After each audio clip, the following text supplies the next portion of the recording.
Assalamualaikum warahmatullahi wabarakatuh. Alhamdulillahi rabbil alamin, wassalatu wassalamu ala asyrafil anbiya wal mursalin wa ala alihi wa sahbihi ajma'in. Berjumpa lagi kita pada pagi ini dari dataran Masjid Umar Ali Saifuddin, Bandar Seri Begawan. Alhamdulillah, insya-Allah pagi ini kita akan bersama-sama untuk melihat apakah mutiara-mutiara, perkara-perkara yang kita boleh petik daripada muka surat kita pada pagi ini. InsyaAllah kita bersama-sama dalam tafsir ringkas ataupun tadabbur ringkas daripada setiap muka surat Al-Quran pada setiap hari, insyaAllah. Pagi ini kita akan bersama-sama pada muka surat 481 daripada Mashaf Al-Quran. Hari ini kita masih lagi berada di surah Fussilat. Ayat kita pada hari ini adalah ayat daripada 39 sehingga ayat 46, insya-Allah. Ayat 39 hingga ayat 46 daripada surah Fussilat. Alhamdulillah, moga-moga hari ini kita mulakan dengan suasana yang ceria, suasana yang terbaik selepas daripada solat subuh dan ketika matahari telah mula menampakkan dirinya pada pagi ini di Bandar Seri Begawan. Alhamdulillah, kita akan baca insya-Allah hari ini. Kandungan kita pada hari ini daripada muka surat ini ialah yang pertamanya ialah menceritakan tentang perkara-perkara iaitu yang berkaitan dengan kekuasaan Allah Subhanahu Wa Taala di dalam alam ini yang sepatutnya dilihat oleh manusia, yang sepatutnya diambil perhati oleh manusia. Yang keduanya adalah tasliyah kepada Nabi sallallahu alaihi wasallam. Tasliyah iaitu hiburan kepada Nabi sallallahu alaihi wasallam dalam kesusahan baginda untuk menyampaikan Islam. Dan yang terakhir insya-Allah Allah Taala, kita akan melihat Allah Taala membawa satu kisah, memulakan kisah sebagaimana kita sebut bahawa surah Fussilat ini adalah salah satu daripada surah-surah yang bermula dengan Hamim, yang mempunyai 6 surah semuanya, dan kesatuan yang ada pada kesemua surah-surah ini ialah semuanya menceritakan tentang kisah Nabi Musa alaihi salam. Kenapa kisah Nabi Musa? Kerana Nabi Musa adalah merupakan seorang Nabi yang melalui perjuangan menghadapi dua bentuk, iaitu yang pertamanya orang-orang yang besar, orang-orang yang mempunyai nama di atasnya, iaitu Firaun, Haman dan juga Qarun. Dan kemudian yang keduanya, Nabi Musa terpaksa menghadapi masalah orang bawah ni, iaitu orang bawahannya apa? Iaitu orang bawahannya adalah iaitu Bani Israel. Orang-orang yang nak diselamatkan, nak diberikan kepada mereka ini kan kehebatan, tetapi mereka ini macam-macam perangai sehingga mereka disesatkan oleh Allah Subhanahu Wa Taala di bumi Sinai. Jadi insya-Allah kita akan bersama-sama dalam muka surat ini insya-Allah. A'udzubillahi minasyaitonirrajim. Wa min ayatihi annaka taral arda khashi'ah fa idza anzalna 'alaiha al-ma'a ihtazzat wa rabat. Innal ladzi ahyaha la muhyil mauta innahu ala kulli syai'in qadir. Sadaqallahul azim. Ayat ini iaitu ayat 39 surah Fussilat kita pada hari ini adalah menceritakan tentang iaitu menceritakan tentang kehebatan Allah Subhanahu Wa Taala. Nak ceritakan bahawa Allah Taala ni berkuasa menghidupkan semula manusia selepas daripada mati. Ini satu masalah lah yang dihadapi oleh manusia, iaitu pemikiran merasai kalau mereka ni dah mati, mereka ni bagaimana nak hidup balik. Mereka tak pernah nampak pun sahabat-sahabat mereka, mak ayah mereka dapat hidup kembali selepas daripada mati. Jadi mereka ni dah hilang kepercayaan bahawa ada lagi ke kehidupan selepas daripada mati. Itu isu yang paling besar sekali. Jadi sebab itulah Allah Subhanahu Wa Taala mengulang-ulang. Salah satu perkara yang Allah Subhanahu Wa Taala sentiasa sebut di banyak tempat di dalam Al-Quran, bukan hanya di dalam ayat ini tetapi di banyak tempat di dalam Al-Quran, iaitu Allah Subhanahu Wa Taala sebutkan apa? Iaitu di antara tanda-tandanya. Tanda-tanda apa? Iaitu kita nak relate kan bahawa Allah Taala ini berkuasa untuk menghidupkan semula yang telah mati, iaitu bagaimana? Wa min ayatihi, antara tandanya, annaka, sesungguhnya engkau, taral arda yabisah khashi'ah, minta maaf, Allah Taala kata, cuba kamu tengok bumi ni kan, bumi ni khashi'ah. Khashi'ah ni kalau dalam bahasa Arab ni kata khashi'atul ard, iaitu bumi itu khashi'ah, bukan khusyuk, tapi ertinya ialah dia itu adalah yabisah, iaitu kering. kering ataupun dia ni adalah kemarau kering kontang lah, kering kontang maknanya tak ada tumbuhan langsung, itu la nabata fi, tidak ada nabat padanya, tak ada nabat, tak ada tumbuhan, tak ada apa-apa, seperti padang pasir lah kita tengok kan. Itu khasyiah. Kemudian Allah Ta'ala sebutkan fa iza anzalna 'alaihal ma, kemudian apabila kami turunkan air ke atasnya, ke atas bumi yang seolah-olah macam mati tu, ihtazzat ni dia bergegar macam mana kita tengok, tak ada bergegar, takkanlah gempa bumi kan, gempa bumi ni di Turki je, gempa bumi ni di Chile, gempa bumi ni begini-begini kita katakan, mana ada gegar. Tak, kita jangan lihat gegar sampai gegar bangunan ni, sampai masjid ni bergegar, bukan. Tapi cuba kita perhatikan bila saintis-saintis sekarang ni kan teropong kan, macam mana satu tumbuhan tu kan dia boleh pecah kan. Jadi dia seolah-olah macam bergerak-gerak tu. Apa tu pasir-pasir tu yang ada di keliling tu kan. Sebab apa? Sebab biji tu dia menolak-nolak biji tu bila dia tumbuh kan, keluar tumbuhan yang benih yang kecil tu kan, dia tumbuh, maka dia akan menggerakkan tanah tu, dia menolak-nolak tanah tu. Sebab apa? Dia nak keluar ke atas. Jadi itulah kata ihtazzat tu. Jadi tengok perhatian yang kecil. Jadi maknanya kalau tengok yang besar memanglah kan dia tak bergegar kan. Jadi Allah Subhanahu Wa Taala ceritakan satu benda yang mana kita kata benda tu boleh dilihat oleh mata kita pun boleh lihat sebenarnya kalau kita tengok gitu kan. Kalau teropong lagilah kan. Jadi sekarang insya-Allah boleh tengok kan. Boleh tengok dalam YouTube bagaimana dia ni ihtazzat, dia bergegar. Warabat. Rabat ni ialah apa? Intafakhat, maknanya dia macam berkembang. Daripada tak ada tiba-tiba berkembang. Macam mana, dari mana dia berkembang? Macam kata-kata belong kan, belong mengembang Belong tu kecil asalnya kan. Bila kita tiup, angin tu jadi besar. Jadi begitulah juga bumi ni kan kita tak ada pokok, tiba-tiba ada pokok macam-macam, ada pokok ni seolah macam dia mengembang itu warabat. Rabat ni kalau dalam bahasa kita pun kadang-kadang digunakan perkataan riba kan. Jadi riba tu erti apa? Iaitu berkembang ar-riba iaitu satu benda yang berkembang, iaitu seorang apabila dia ni mengembangkan harta dia menggunakan duit juga. Duit mengembangkan duit. Sebab itulah haram kan. Riba ni bisnes tak haram. Jadi okey. Jadi dia menjadi subur. Allah Subhanahu Taala kata. Jadi tengoklah kamu. Tengok maknanya halusnya ayat yang digunakan, perkataan-perkataan yang digunakan oleh Allah Subhanahu Wa Taala di dalam Al-Quran ni untuk menunjukkan kehebatan Allah Subhanahu Wa Taala, kehebatan Quran kan. Makna secara halus, innallazi ahyaha, siapa yang menghidupkannya. Menghidupkan apa? Menghidupkan bumi itu. Jadi Allah lah yang menghidupkan bumi itu. La muhyil mauta. Allah Taala kata, dialah yang akan menghidupkan orang-orang yang mati. Payah sangat ke? Kalau Allah Ta'ala boleh menghidupkan pokok-pokok bumi ni kan, jadi payah sangat kalau Allah Ta'ala nak menghidupkan kamu ni yang mati. Dulu kamu pun tak ada, tiba-tiba kamu ni mati, jadi Allah Ta'ala hidupkan balik. Itu saja. Innahu ala kulli syai'in qadir. Allah Ta'ala kata dia boleh buat semua apa yang dia nak, dia berkuasa. Apa susahnya?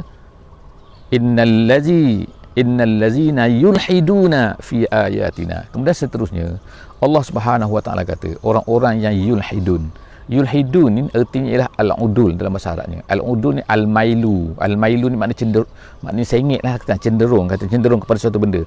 Tapi bila digunakan yulhidu ni, orang-orang yang mulhid, orang-orang yang etis maknanya orang yang tak percaya pada Tuhan, komunis, apa semua apa benda ni, mereka ni disebut dalam bahasa Arab mulhid. Mulhid kan apa? Kerana mereka ni menyeleweng daripada apa? Menyeleweng daripada kebenaran. Jadi yulhiduna ni ialah apabila seseorang itu, kalau dia ni bercakap dalam bahasa Arabnya kan, dia bercakap dan bercakap tu tak betul, lari daripada benda yang betul, maka kita panggil dia mulhid. Kita panggil dia yulhiduna dalam bahasa Arabnya, yamiluna anil haqi. Jadi Allah Ta'ala kata innallazina yulhiduna fi ayatina la yakhfawna alaina. Orang-orang yang lari daripada kebenaran yang tak betul ini, mereka ingat mereka ni dapat sembunyi daripada aku. Allah Ta'ala kata la apa sini? La yakhfawna alaina. Dia tak tersembunyi daripada aku. Laisa bighaibina anna. Dalam ayat yang lain disebutkan bahawa dia ni tidak dapat disembunyikan daripada aku. Aku tahu. Allah Ta'ala tahu orang-orang yang menyeleweng ni. Kemudian Allah kata afaman yulqa finnar khairun amman ya'ti aminan yaumal qiyamah. Allah Ta'ala buat perbandingan supaya kita ni fikir. Allah Ta'ala kata, adakah orang-orang yang yulqa finnar, dicampakkan ke dalam neraka, sama dengan orang-orang lebih baik daripada orang-orang yang datang secara aman yaumal qiyamah? Datang secara selesa, datang senang, mudah. Sama ke orang campakkan? Allah Ta'ala menggunakan perkataan kat sini juga yang menariknya ialah Kalau orang kafir, kalau orang masuk neraka tu disebut yulqa, maknanya yulqa dicampakkan. Maknanya campak ni macam tak nak pergilah kan, kau tak nak pergi, aku campakkan kau. Dan bila sebut orang yang beriman masuk syurga, Allah Ta'ala kata apa? Ya'ti aminan, maknanya dia datang dalam keadaan aman, datang maknanya kan suka hati datang kan, gitu kan. Jadi nampak tak perbezaan tu, perkataan yang digunakan oleh Allah Subhanahu Wa Ta'ala di dalam ayat ini, yaumal qiyamah i'malu ma syi'tum. Kemudian Allah Ta'ala kata i'malu ma syi'tum. Dah kalau kamu ni degil sangat, manusia yang degil kamu ni tak nak dengar juga, datang Al-Quran kamu tak nak dengar, datang Alkitab kamu tak nak dengar, semua kamu tak nak dengar, Al-Quran kamu tak nak dengar, maka tak apa, buatlah kamu suka apa. Jadi buat di sini ialah bukannya Allah Ta'ala benarkan, tapi maksudnya ialah Allah Ta'ala tu nama dia tahdid dalam bahasa Arab. Dah kamu tak nak dengar cakap sangat, buat. Gitulah Allah Ta'ala kata i'malu, buatlah apa yang kamu suka, i'malu ma syi'tum, buatlah apa yang kamu nak. Kemudian innahu bima ta'maluna basir, tapi ingat Allah Ta'ala tahu apa yang kamu buat. Allah Ta'ala melihat apa yang kamu buat. Kalau kita manusia ni ada CCTV sebagaimana kita tengok kan, banyak tangkapan-tangkapan dibuat kan, adalah bahasa terhasil daripada dilihat CCTV. Sebagaimana kan baru ni perempuan yang ditangkap tu kan, yang bunuh kawan dia tu, itu hasil daripada mana? Dilihat CCTV juga, kerana ada seorang dia ni nampak dia naik motosikal dan sebagainya. Jadi maknanya ke sini kan, itu makna baru CCTV. Allah Subhanahu Wa Ta'ala ni bukan CCTV. Kita tengok contoh basir, mana Allah Ta'ala tu melihat semua benda. Jadi kalaulah seorang tu merasai Allah Ta'ala tu melihat apa yang dia buat, sehingga melihat apa yang ada dalam hati dia, maka bagaimana dia nak berfikir nak buat jahat, bagaimana dia nak buat jahat, bagaimana dia nak buat maksiat kepada Allah Subhanahu Wa Ta'ala. Jadi Allah Ta'ala kata tak apa, buat, i'malu ma syi'tum innahu bima ta'maluna basir. Apa yang kamu buat Allah Ta'ala semua melihat. Innal ladzina kafaru bizzikri lamma ja'ahum wa innahu lakitabun aziz. Allah Ta'ala beritahu sesungguhnya orang-orang yang kafir dengan zikri. Kafir dengan zikri maksudnya kafir dengan Quran. Orang yang kafir dengan Al-Quran itu, lamma ja'ahum, apabila Quran itu dah datang kepada mereka, wa innahu lakitabun aziz. Jadi di sini kita tengok dalam ayat 41 ni macam tak ada jawapan. Dia ada innal ladzina kafaru bizikri lamma ja'ahum, tiba-tiba datang wa innahu lakitabun aziz, tiba-tiba datang sesungguhnya dia adalah kitab yang aziz. Dia tak sebut apa, sesungguhnya orang-orang yang kafir dengan ayat-ayat kami ketika ianya datang kepada mereka. Tiba-tiba ayat tu macam berhenti. Sebenarnya ulama tafsir kata ada khabarnya situ, iaitu khabar inna.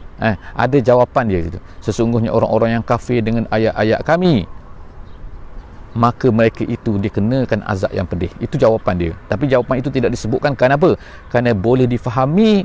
Kalau kita baca ayat tu, kita faham ayat tu, insya-Allah kita akan faham. Faham apa kan? Faham sebenarnya ada khabar. Khabar tu macam cerita, jaga kau. Kalau kau buat lagi, dia stop macam tu kan. Kita cakap kepada orang lah kan. Orang tu kita marah dia buat.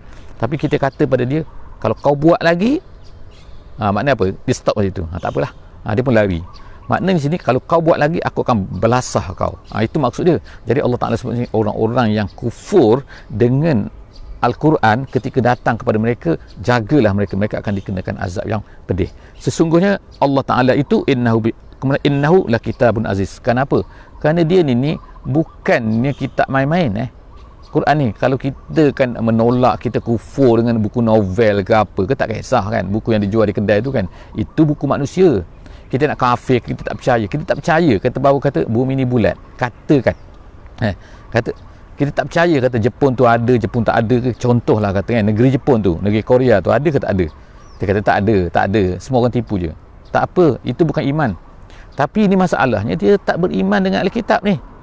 Allah Ta'ala dah kirimkan, tak beriman dengan Alkitab, maksudnya konten dia semua tak beriman lah kan. Bukan tak beriman dengan Quran tu, tapi beriman dengan semua konten dia.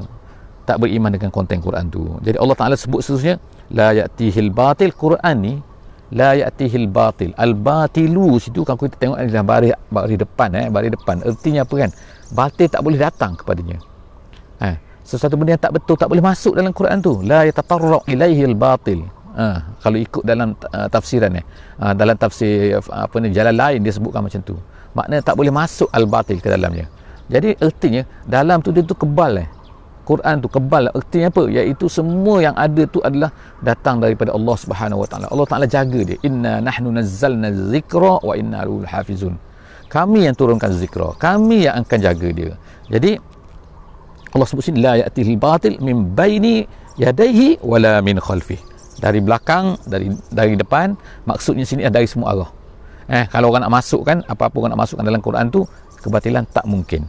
Kemudian tanzilum min hakimin hamid. Dia ni adalah turun, kita dah sebut sebelum daripada ni kenapa penggunaan perkataan tanzil, apa beza tanzil, nazzalna, anzalna, macam-macam tu kan. Jadi semua tu kita dah explainkan sebelum daripada ni. Jadi siapa-siapa yang nak dengar tentang perbezaan dia tu, insya-Allah kan boleh refer kepada tafsir-tafsir muka surat yang sebelum daripada ni. Kemudian Allah Taala sebut ma yuqalu laka. Sekarang masuk kepada ayat 40. Kita kata 43. Ayat 43 ni nak mencerita, dia telah berubah sekarang daripada cerita tentang kehebatan Quran, sekarang dia berubah pula kepada berpindah pula kepada nak memberi hiburan kepada Nabi sallallahu alaihi wasallam. Ayat 43 Jadi ayat ini dikatakan oleh ulama sebagai ayat yang paling ablagh. Ablagh tu maknanya paling baligh paling baligh dari segi balaghahnya kan. Bila kita nak beritahu satu benda, kita gunakan satu perkataan yang mana perkataan tu kadang-kadang perkataan itulah yang paling menusuk hati, paling tersensasi, paling terkena, paling terasa, paling tersentap dan sebagainya lah kan. Itu Jadi ayat ini adalah paling terbaligh dalam bahasa Arabnya, itu yang paling balaghahnya paling tinggi.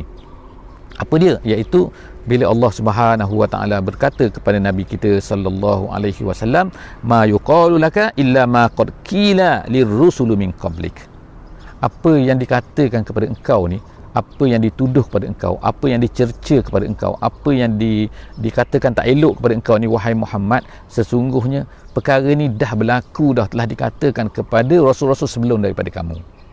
Jadi artinya ialah kan kita katakanlah kepada pendakwah pada hari ini, kepada penyampai Islam pada hari ini, kalau mereka ni menghadapi perkara yang sama kan, perkara yang sama apa? Perkara yang mereka ni dihentam, mereka ni dituduh, mereka ni dilabel, mereka dikatakan apa-apalah. Bila kita nak bawa Islam je orang kata kan, bila kita ni bawa kekufuran orang tak kata. Dan kalau orang tu bawa lah kita apa yang berlaku lah pada hari ni kita tengok kan.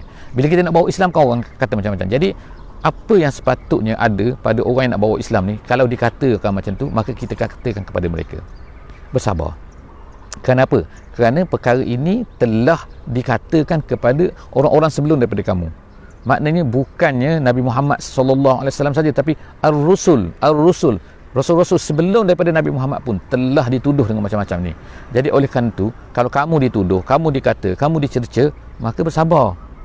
Janganlah berhenti. Kalau kamu tapi ada pula orang kata kita tak dicerca pun sekarang, kita tak dikata pun, kita tak dituduh pun, kita tak dilabel pun. Itu adalah kesalahan siapa? Kesalahan kita mungkin. Sebab apa? Kita tidak mungkin melaksanakan, kita tidak melaksanakan apa yang sepatutnya dilaksanakan sebagai seorang Muslim. Kalau kita melaksanakan apa sebagai seorang Muslim, insya-Allah kan akan berlakulah apa yang berlaku kepada Nabi sallallahu alaihi wasallam. Iaitu apa? Kalau kita bekerja bersusah payah untuk menyampaikan Islam kan, sebab ramai lagi atas dunia ni orang yang tak Islam, ramai lagi atas dunia ni orang yang tak beramal dengan Islam. Jadi sepatutnya kita berusaha, tapi dengan cara yang of course lah, dengan cara hikmah, dengan cara dan sebagainya. Tapi bekerja tu, masalah bekerja atau tidak kan, ataupun kerana kita ni kadang-kadang tersibuk kan dengan kerja masing-masing lah, kerja mencari rezeki masing-masing kan. Itu tak salah, tetapi sepatutnya kita juga bukan hanya mencari rezeki, tetapi kita kena fikir juga bahawa tugas dan tanggungjawab kita atas dunia ni adalah untuk menyebarkan Islam, memberitahu Islam, mengubah manusia ni. Man ra'a minkum munkaran falyughayyirhu bi yadihi. Kenalah ubah kan, dengan tangan, dengan hati, dengan mulut dan sebagainya. Allah Taala sebut lagi kan, ma yuqalu laka. Jadi kalau apa yang dikatakan kepada kamu wahai Muhammad, sebenarnya perkara itu telah dikatakan, telah dituduh kepada rasul-rasul sebelum daripada kamu. Kemudian inna rabbaka lazu maghfirah. Allah Taala itu mempunyai maghfirah.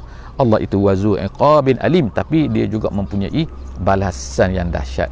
Jadi jaga-jaga kan. Jadi Allah Taala itu mempunyai dua-dua. Mempunyai maghfirah untuk orang yang menuntut maghfirah, untuk orang yang membuat kebaikan tapi melakukan tersilap dan sebagainya, Allah Taala maghfirah kepadanya. Tapi jaga-jaga orang yang meninggalkan amal ma'ruf nahi munkar, meninggalkan tugas yang dibawa oleh Nabi sallallahu alaihi wasallam, jadi jaga-jaga. Dia juga, Allah Taala juga mempunyai iqabin syadid, mempunyai azab yang pedih. Seterusnya, walau ja'alnahu qur'anan a'jamiyyan laqalu laula fussilat ayatuh. Sekarang ni Allah Taala bawa kita kembali kepada apa perdebatan manusia dengan Nabi sallallahu alaihi wasallam. Apa perdebatan manusia ni dengan Islam ni kan. Mereka akan kata apa?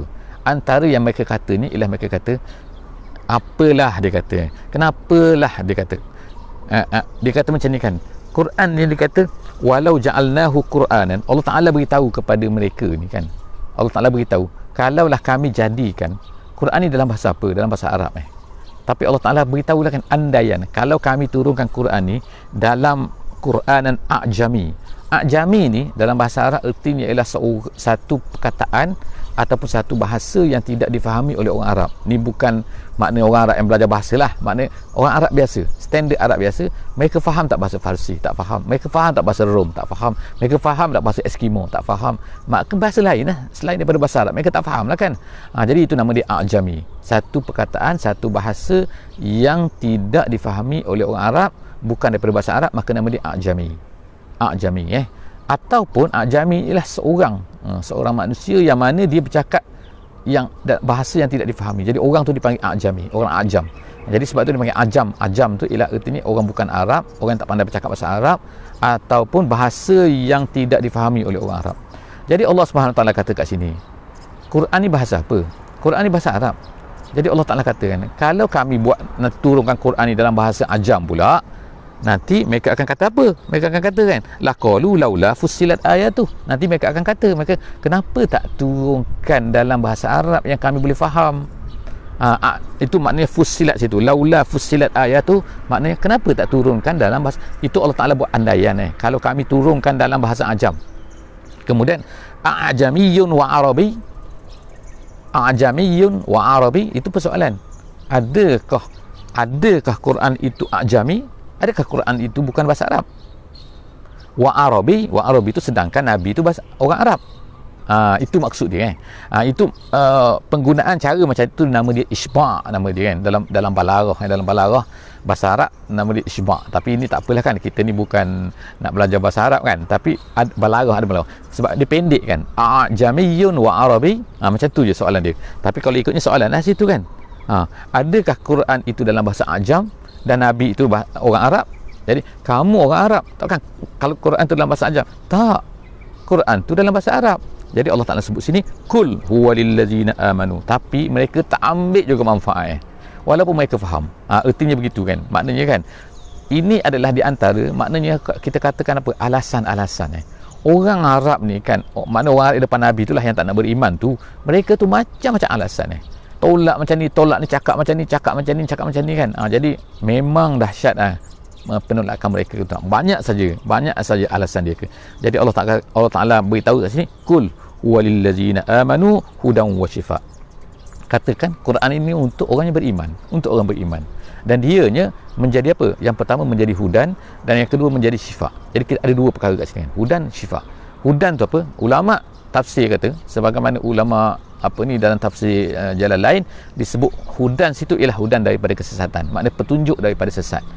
Waktu syifa itu syifa lima fis sudur, iaitu syifa menyembuhkan apa yang ada di dalam hati. Tapi adalah ulama-ulama tafsir lain yang mengatakan bahawa Quran ini menjadi petunjuk kepada kegelapan, daripada kita disesat jadi kita ni dapat petunjuk, dan kemudian sifat Quran itu boleh menjadi obat maknanya. Quran itu menjadi, sebab itulah orang gunakan, jadi tak salah menjadikan Quran itu sebagai obat untuk ruqyah dan sebagainya kan, bacaan yang mana boleh menyembuhkan, berusaha untuk menyembuhkan penyakit dan sebagainya. Jadi itu tak salah. Kemudian jadi Allah Ta'ala beritahu sini Quran ini adalah hudan wa syifa'. Kemudian seterusnya wallazina la yu'minuna fi azanihim waqrun. Orang yang tak beriman ni, dalam telinga mereka ni waqrun. Waqrun tu macam sumbat, tersumbat macam timah duduk dalam tu. Letak ke timah tu sampai tak dengar apa-apa. Itu Allah Ta'ala kata. Sebab apa? Quran dibaca oleh Muhammad sallallahu alaihi wasallam kepada mereka. Mereka kata tak dengar juga, tak dengar. Macam tak dengar lah kan, bukan tak dengar. Dengar tapi macam tak dengar. Waqrun wa huwa alaihim ama. Kemudian Allah Ta'ala kata wahwa tu Quran tu alaihim ama. Quran itu kepada mereka itu ama, buta. tak nampak pun, tak nampak hati kan. Bukan tak nampak mata, mata nampak kan, sebab apa, mereka ni tak buta, tapi buta hati. Ulaika yunadauna mim makanin ba'id. Tu lagi adalah bahasa Arab. Dari segi bahasa Arabnya, kalau seorang tu tak dengar, maknanya dia kata apa kat sini? Ulaika yunadauna mim makanin ba'id. Yunadau maknanya diseru, dipanggil daripada tempat yang jauh. Jadi kalau kita bercakap dengan orang kat sini, kalau orang Arab kalau bercakap dengan orang depan kita bercakap, tiba-tiba dia ni macam tak dengar. Aku bercakap dari jauh ke? Aku melaung daripada jauh ke? Aku panggil kau daripada jauh ke? Tak, dekat ni je, tapi kenapa kau tak dengar? Maknanya kau tak dengar nak ceritanya, tapi tak dengar-dengar juga. Gitulah maksudnya kan. Ulaika yunadau nami makan membaik. Seolah-olahnya macam kita panggil tu daripada jauh sangat kan, 10 km. Bukanlah jauh sangatlah kan, 500 meter. Tak dengar kan. Kemudian walaqad ataina. Kemudian Allah Subhanahu Wa Taala sekarang ni dalam ayat seterusnya, iaitu ayat 45, dia berpindahlah pula kepada kisah Nabi Musa alaihi salam. Okey, jadi kita nak hampir-hampir nak sampailah kepada penghujung muka surat kita pada pagi ini. InsyaAllah ada sekejap lagi masa, insyaAllah kita cuba habiskan dalam masa beberapa minit lagi. Walaqad ataina Musal kitab fakhtulifa fihi. Allah Ta'ala ni pun dikatakan ulama tafsir seperti dalam Al-Wasit disebut ini adalah tasliah kepada baginda Nabi sallallahu alaihi wasallam, iaitu hiburan kepada baginda Nabi sallallahu alaihi wasallam. Allah Ta'ala cerita tentang Nabi Musa alaihi salam. Kami telah ataina Musal kitab. Kami telah beri kepada Musa ni al-kitab iaitu kitab apa? Kitab Taurat lah. Fakhtulifa fi. Tapi mereka dia tetap bergaduh juga kan. Bergaduh apa kan? Kata macam ni, kata macam ni, ada yang terima, tak terima lah kan. Bani Israel dan juga Firaun of course lah tak terima kan. Walaula kalimatun sabaqat min rabbik laqudiya bainahum. Allah Ta'ala sebut sini, kalaulah tidak kerana apa? Kerana kalimatun sabaqat. Kalimatun sabaqat makna ketetapan Allah Subhanahu Wa Ta'ala bahawa apa? Allah Ta'ala tidak menurunkan balanya, menurunkan malapetaka, tak menurunkan kan apa-apalah kan azab semasa atas dunia ni, semasa hidup ni, nescaya oleh kerana ketetapan Allah Ta'ala itulah, maka jadi disebut sini kan, walaula kalimatun sabaqat min rabbik laqudiya bainahum. Laqudiya bainahum, nescaya maksudnya. Jadi nescaya apa? Nescaya akan diturunkan penyiksaan kepada mereka tu. Nescaya mereka ni akan kena seksa. Mereka akan kena jadi ini terpakai kepada umat Nabi Musa alaihi salam, yang mana mereka tu Bani Israel sebagai contoh kan, masih selamat Allah Ta'ala. Kalau ikut sepatutnya, mereka ni kan mula-mula lagi mereka dah banyak pertikaikan Nabi Musa alaihi salam. Bila sampai ke tepi laut, jadi mereka kata, Musa, Firaun dah datang. Nabi Musa sampai ke laut tu, dia yakin bahawa Allah Ta'ala kan, inna ma'iya rabbi. Nabi Musa katakan, aku ada, jadi maknanya dia kata Tuhan, maknanya aku ada Tuhan saya hadim, dia akan tunjukkan bagaimana nak selamatkan ni. Kemudian lagi contoh kan, Bani Israel ni kan menyakitkan Nabi Musa AS. Dia kata apa kan, bila Nabi Musa mengajak pergi ke Palestin untuk membuka Palestin, untuk membebaskan Palestin daripada tentera-tentera kan yang merosakkan, yang kufur kan, dia kata apa? Izhab anta wa rabbuka faqatila. Dia kata, pergilah engkau Musa dengan Tuhan kau. Dia kata Tuhan kau bukan Tuhan. Nampak tak kan perkataan yang diberitahu oleh Allah Subhanahu Wa Taala dalam Quran tu menunjukkan bahawa Bani Israel itu memang teruk sangat daripada dulu sampailah sekarang mereka ni ada masalah kan, kecuali sedikit daripada mereka, iaitu yang selepas daripada tu yang minum air dan sebagainya kan, yang bersama dengan Nabi Daud dan juga termasuk Nabi Sulaiman. Jadi Allah Subhanahu Wa Taala sebutkan ke sini walaula kalimatun sabaqat, kalau tak kerana ketetapan Allah, nescaya Allah Taala akan hantar bala semua kepada Bani Israel, dia bainahum, nescaya akan terkena kepada mereka. Tapi Allah Ta'ala tak buat macam tu. So jawapan dia di sini pun adalah mahzuf. Tak disebutkan. Sebab apa? Boleh difahami daripada ayat tu. Wa innahum lafi syakkim minhu murib. Mereka terus berada dalam keadaan syak. Tak percaya, tak yakin kepada Nabi Musa, kepada apa yang dibawa oleh Nabi Musa. Man amila salihan fali nafsih. Allah Ta'ala kata siapa yang beramal dengan amal soleh, sebenarnya adalah untuk diri. Kita beramal dengan Islam untuk kita. Memanglah kita dapat pahala, kita dapat selamat daripada azab, tapi sebenarnya adalah atas dunia pun kalau kita ikut Islam kita akan selamat, tak ikut Islam tak selamat.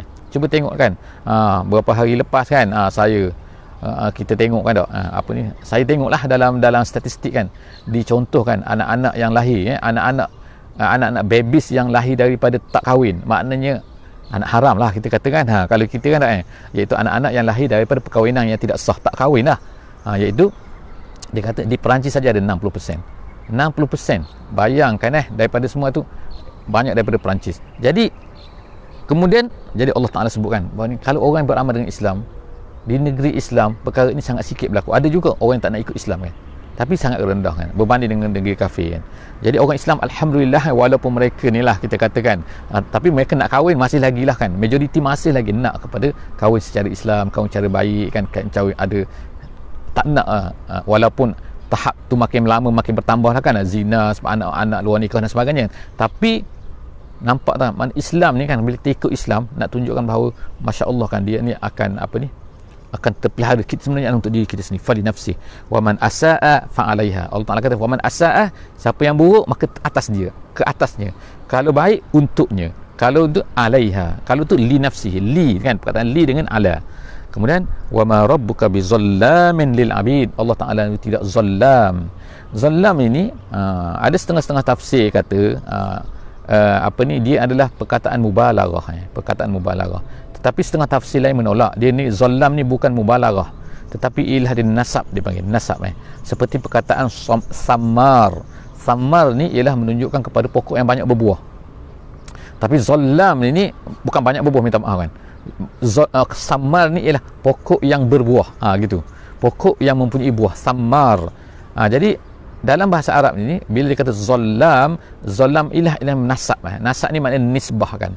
Jadi bila dia kata Allah Subhanahu Wa Taala ini ialah wa ma rabbuka bizallam, Allah itu tidak zallam, artinya ialah apa? Bukan Allah itu tidak banyak zalim, bukan, tapi Allah itu ialah tidak langsung tak ada zalim padanya. Itu nasab, nisbah, maknanya menisbahkan, menyandarkan zalim kepada Allah itu tidak ada sekali-kali. Itu maksudnya nasab. Jadi di sini ayat ni ialah menafikan nasab, bukan menafikan mubalaghah. Jadi zalam tu bukannya mubalaghah, tapi zalam tu adalah nasab. Setakat tu sajalah kita insya-Allah pada pagi ni. Saya minta maaf atas mungkin panjang sikit, lebih sikit beberapa minit. InsyaAllah saya bawakan kepada semua kawan-kawan, letakkan di link-link kita semua, insyaAllah kan. Semoga orang lain juga akan mendapat manfaat daripada pengajian kita pada muka surat ini, muka surat 481. InsyaAllah akan datang kita akan sambung pada muka surat 482. Aqul qouli hadza wa astaghfirullahal azim li wa lakum. Subhanakallahumma wa bihamdik, nashhadu an la ilaha illa anta, nastaghfiruka wa natubu ilaik. Bismillahirrahmanirrahim. Wal 'asri innal insana lafi khusr illa allazina amanu wa amilus solihat wa tawasaw bil haqqi wa tawasaw bis sabr. Assalamualaikum warahmatullahi wabarakatuh.